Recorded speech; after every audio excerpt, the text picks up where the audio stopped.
Countdown for blast off. X minus 5, 4, 3, 2, X minus 1, fire.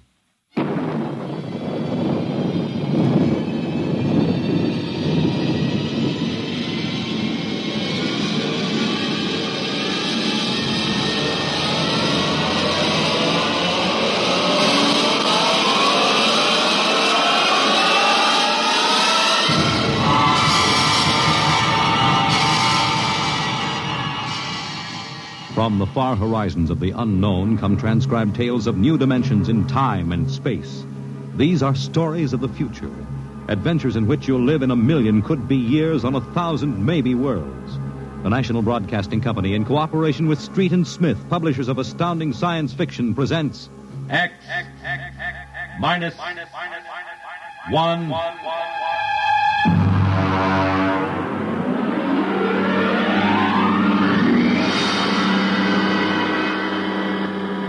Tonight's story, Dr. Grimshaw's Sanitarium.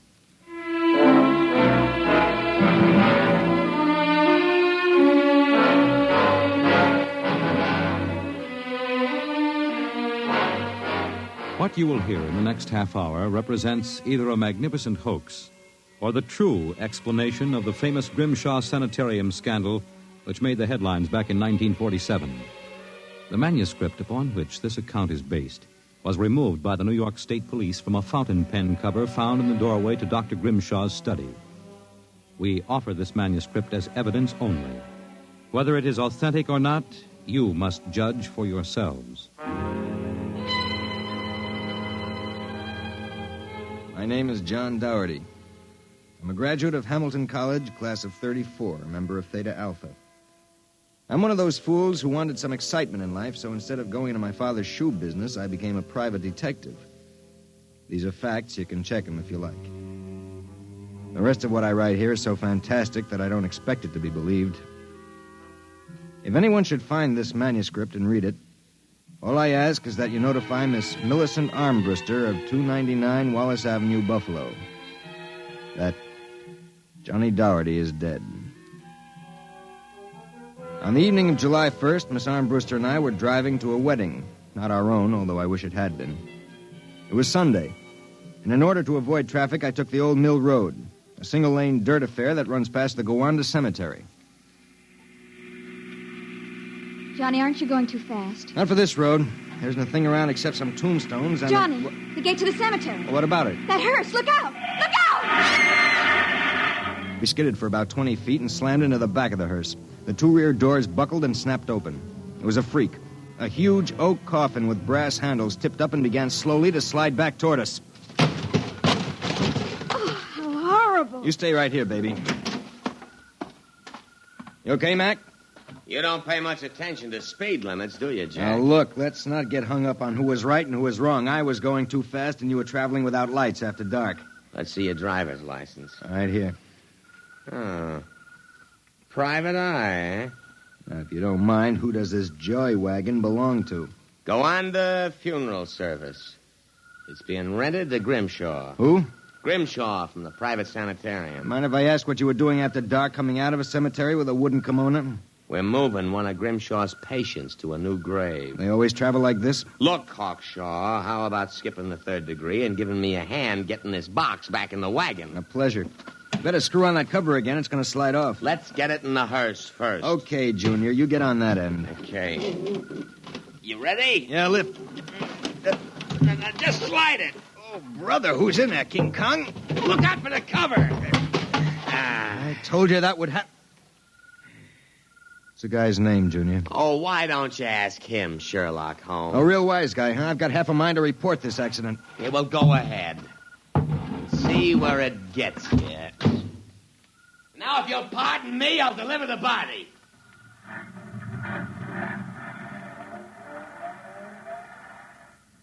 Everything all right, Johnny? I thought so until a few seconds ago. Listen, Millie, can you sit here in the car for another 5 minutes? Where are you going? For a stroll through the cemetery. Oh, Johnny, stop making jokes. When we lifted that coffin back on the meat wagon, I got a good look inside it. Ugh. Yeah, exactly how I felt. I figured we'd knock the stuffing out of the corpse, only I didn't expect the stuffing to be sand. What? Yes. That wasn't a body, that was a dummy stuffed with sand, a dummy with a wax face. Johnny! Which brings up an interesting question. Who's supposed to be in that box, and, just where is the dead man spending his time?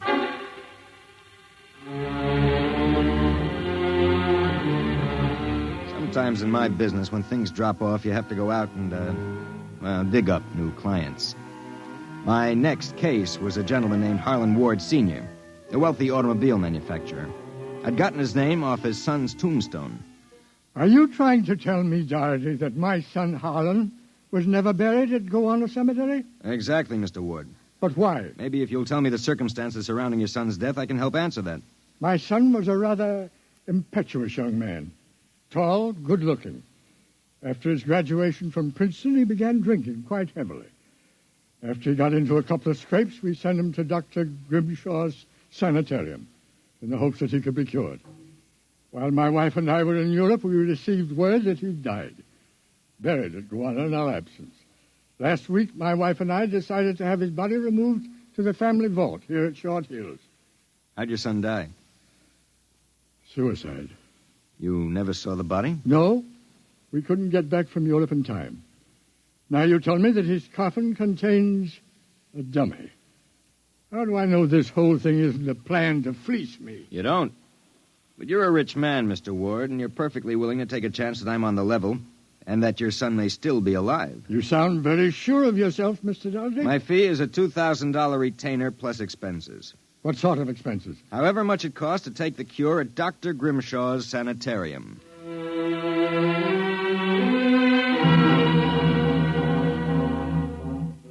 Dr. Grimshaw's Sanitarium was just outside Gowanna.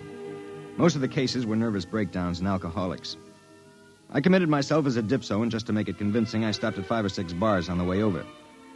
I was interviewed by Grimshaw himself, a small man with a fringe of white hair. You understand, Mr. Doherty. That's not my real name, of course, social reasons. We understand. Our paid clientele is very select, and our rates are very high. You will be paid in cash and in advance, Dr. Grimshaw. How long does a cure usually take? That, of course, depends on the degree of alcoholism. This is my assistant, Dr. Boyner. How do you do? How do you do? We are accepting Mr. Doherty as a patient. Better place him in the ward with Mr. K and Mr. Keiki. Mr. K is a long-term patient, Mr. Doherty, a highly intelligent man, formerly a professor of plant pathology. Mr. Keiki suffers mild delusions. I think you'll find him rather amusing.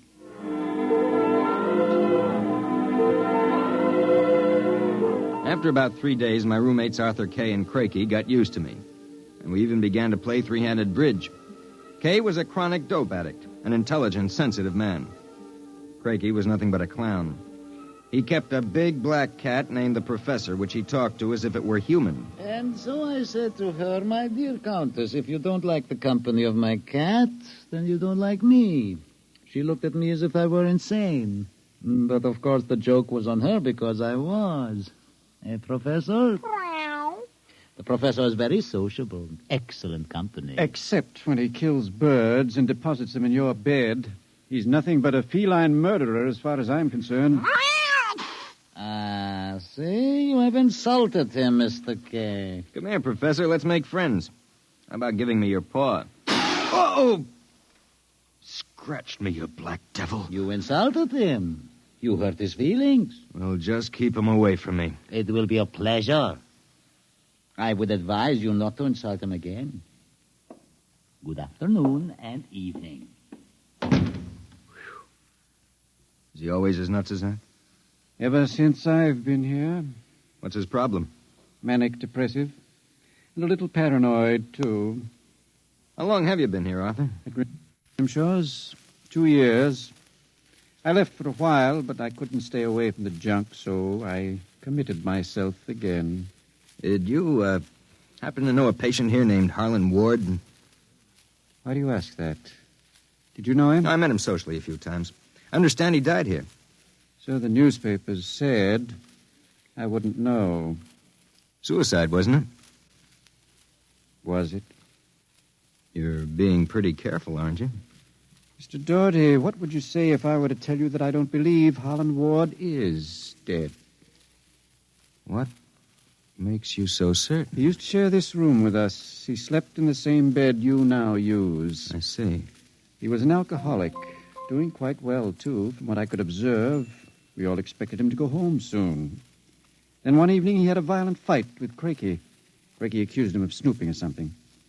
Later that night, Grimshaw and Voyner took him out. Where? Where they take all the special treatment cases to the charity clinic. It's that small building on the other side of the stone wall. A few days later, we read about his death. Suicide, they said. Just what makes you think he's still alive, Arthur? This? About a month ago, I was in the garden next to the wall that separates us from the charity clinic. Suddenly, I thought I heard a sound, like a child whimpering. It stopped. And a moment later, this note came over the wall, wrapped around a stone. What's it say? Help me, for God's sake, Harlan Ward.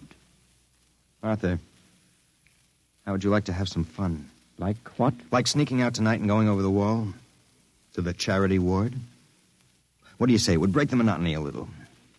I suppose there's no real harm in it. Of course not. I'd go alone, but I'll need help scaling the wall. Will you do it? All right. I'll go with you.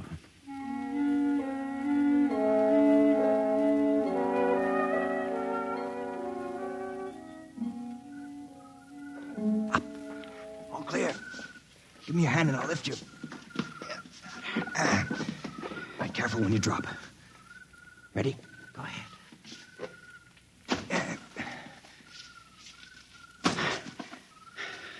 There's a charity building over there, the one with the lights in the basement window. Come on. Let's crawl over. Maybe we can see something. Shh. Listen. Can you make out what he's saying? No, I can barely hear. Good Lord. What was that? Probably some patient having the DTs. Let's have a look. Easy, it wouldn't do to get caught now. See anything? It's some sort of laboratory. I can see Grimshaw and Voyner and something else. What? There's a child with its back toward me. Now take it quietly. It will be easier. Please, don't. It will all be over soon. You won't remember anything. No, I don't want to go. Why not give it to him? No. Shut him up, Voyner. Good Lord. What was it? What did they do to that child? Arthur, that wasn't a child. It was a midget. The smallest midget I've ever seen. What were they doing? Trying to give it some sort of injection. When it resisted, Voyner knocked it out. What do you suppose they were doing to it? I don't know, Arthur. All I know is that when it fell, it had the face of Harlan Ward.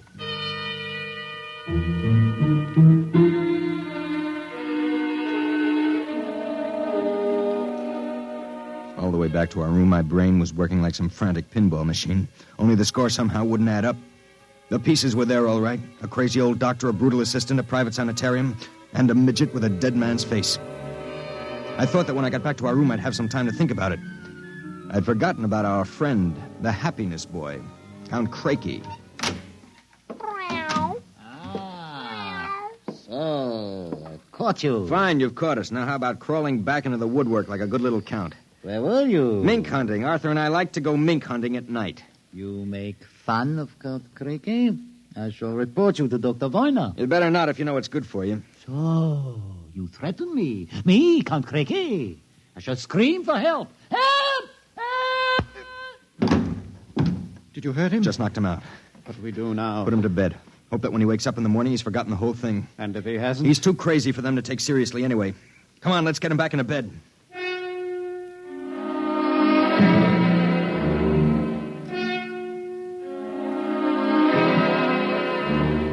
I went to sleep in my own room.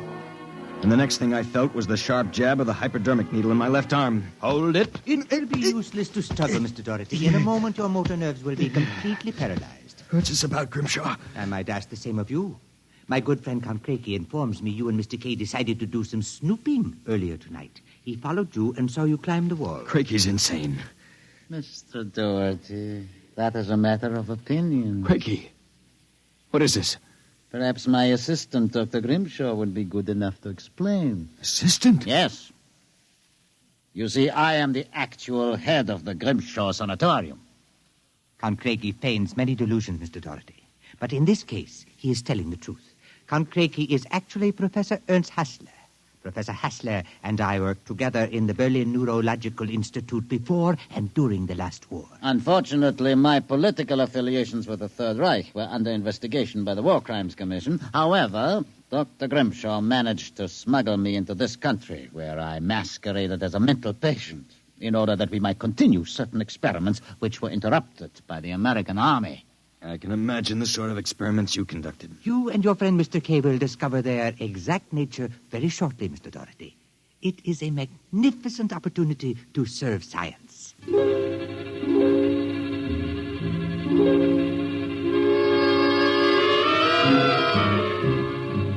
passed out. And the next thing I knew, I was coming to in a different room and hearing the voices of Voyna, Grimshaw, and Craigie, as if from a great distance. Pituitrin. Pituitary. 4 cc's. 4 cc's. How are the measurements? Reducing rapidly. We'll operate at once. Have Voyna start the anesthesia. Very well, Doctor. Come in.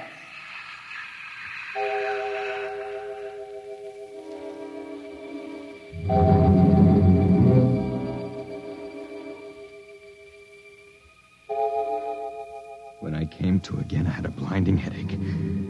I began to wonder if Craigie and Grimshaw weren't doing something to drive me insane, because I lost all sense of perspective. The room seemed to grow in size. I don't know how much time passed, but one day Craigie came into the room with a bundle in his arms about the size of a newborn baby. The bundle was my friend, Arthur Kay.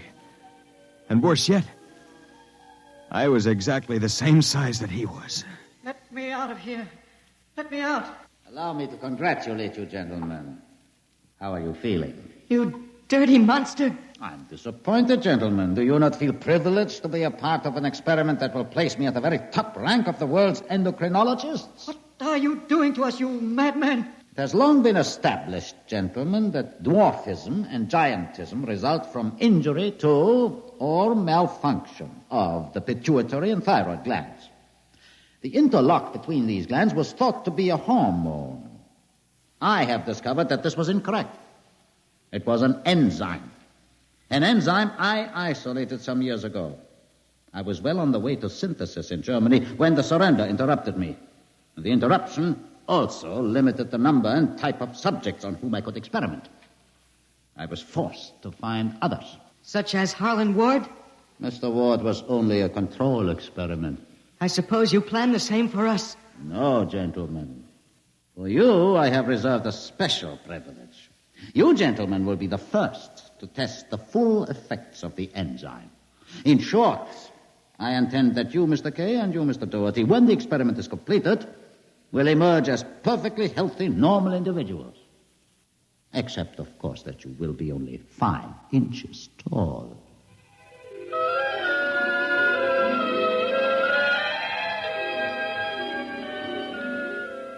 The days and nights that followed were a living nightmare. A nightmare from which Arthur and I awoke for brief periods to find ourselves in a strange new world.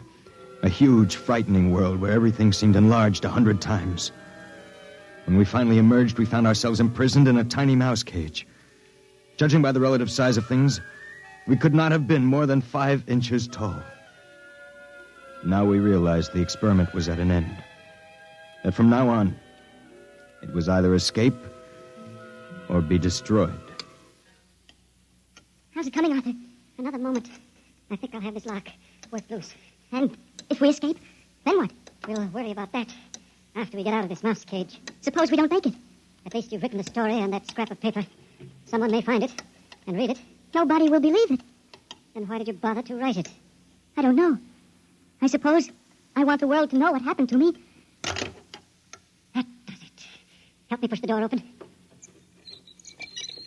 Now what? The first job is getting down to the floor. I think we can make it by sliding down the telephone cord. Are you game? Go ahead. I'm right behind you. Easy now.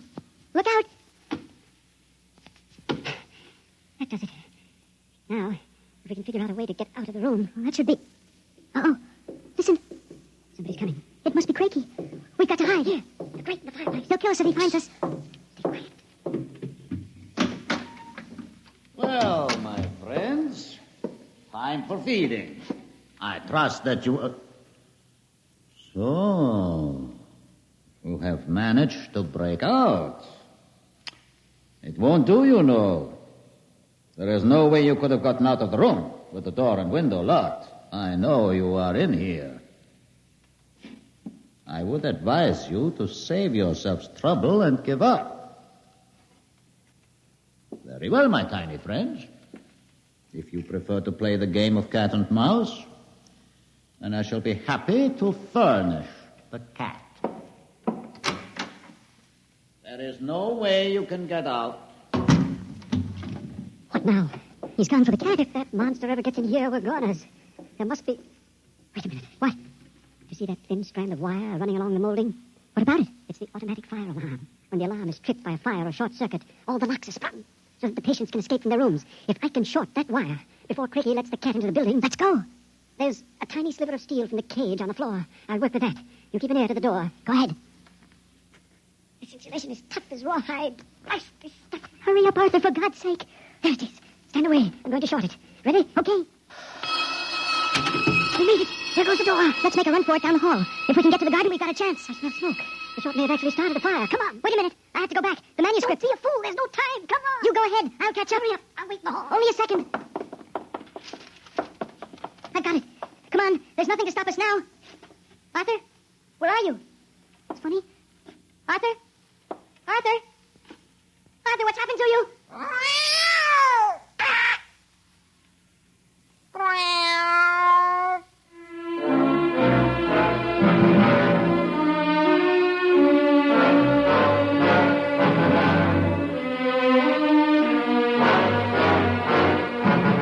This is the record found in a fountain pen cover in the burned-out hallway of Dr. Grimshaw's sanitarium. There's nothing to add, except that the fire which destroyed the sanitarium and killed so many of its occupants, including Dr. Grimshaw and Dr. Voyna, was definitely of incendiary nature. It is believed by the fire chief that some small creature, possibly a mouse, chewed the insulation off the wire and short-circuited the system. The two patients, John Doherty and Arthur Kay, vanished completely after the fire, and their remains were never found. Whether the manuscript which you have just heard is authentic, or whether it was the work of one of the more demented inmates of the sanitarium, we leave to your judgment.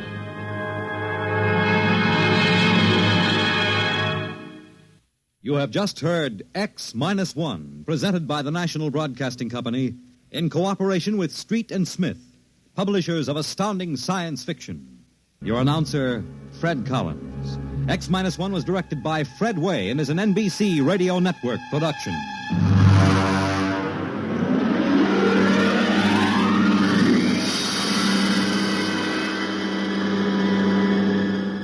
X-1